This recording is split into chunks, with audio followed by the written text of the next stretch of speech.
Deniz tip-tinch chaqda har kim yo'lboshchi bo'la oladi. Biroq faqat quyosh nuri bo'lib so'rini bo'lmasa, faqatli shodliqi bo'lib xafaligi bo'lmasa, undaqda buni kishilik hayot demak qiyindir. Eng baxtli bir insonning hayotini misolga olayli. U ba'ayni bir kallak chirmishib ketgan kanapiyib.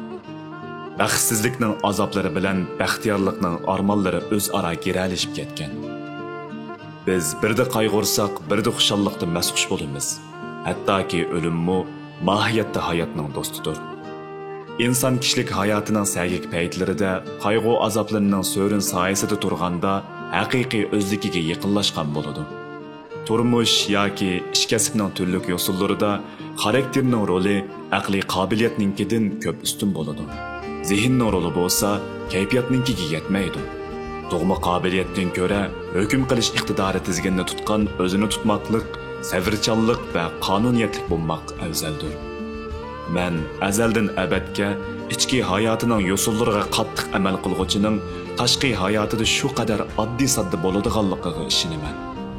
Hashamdaram ham isrofchilik avjag'an zamonda men butkul dunyoga insonning haqiqiy ehtiyojining buncha ko'p emasligini, aksicha intayin oz ekanligini bildirib qo'ya olishimni umid qilaman. O'z xatoliklari uchun pushaymon qilmoqlik ham koni sanamga qayta dastamaslik uchun tirishish mana bu haqiqiy ashushini topmoqlikdir. Boshqalardan afzal bo'lmoqni ko'zlamak oliyjanoblik emasdir.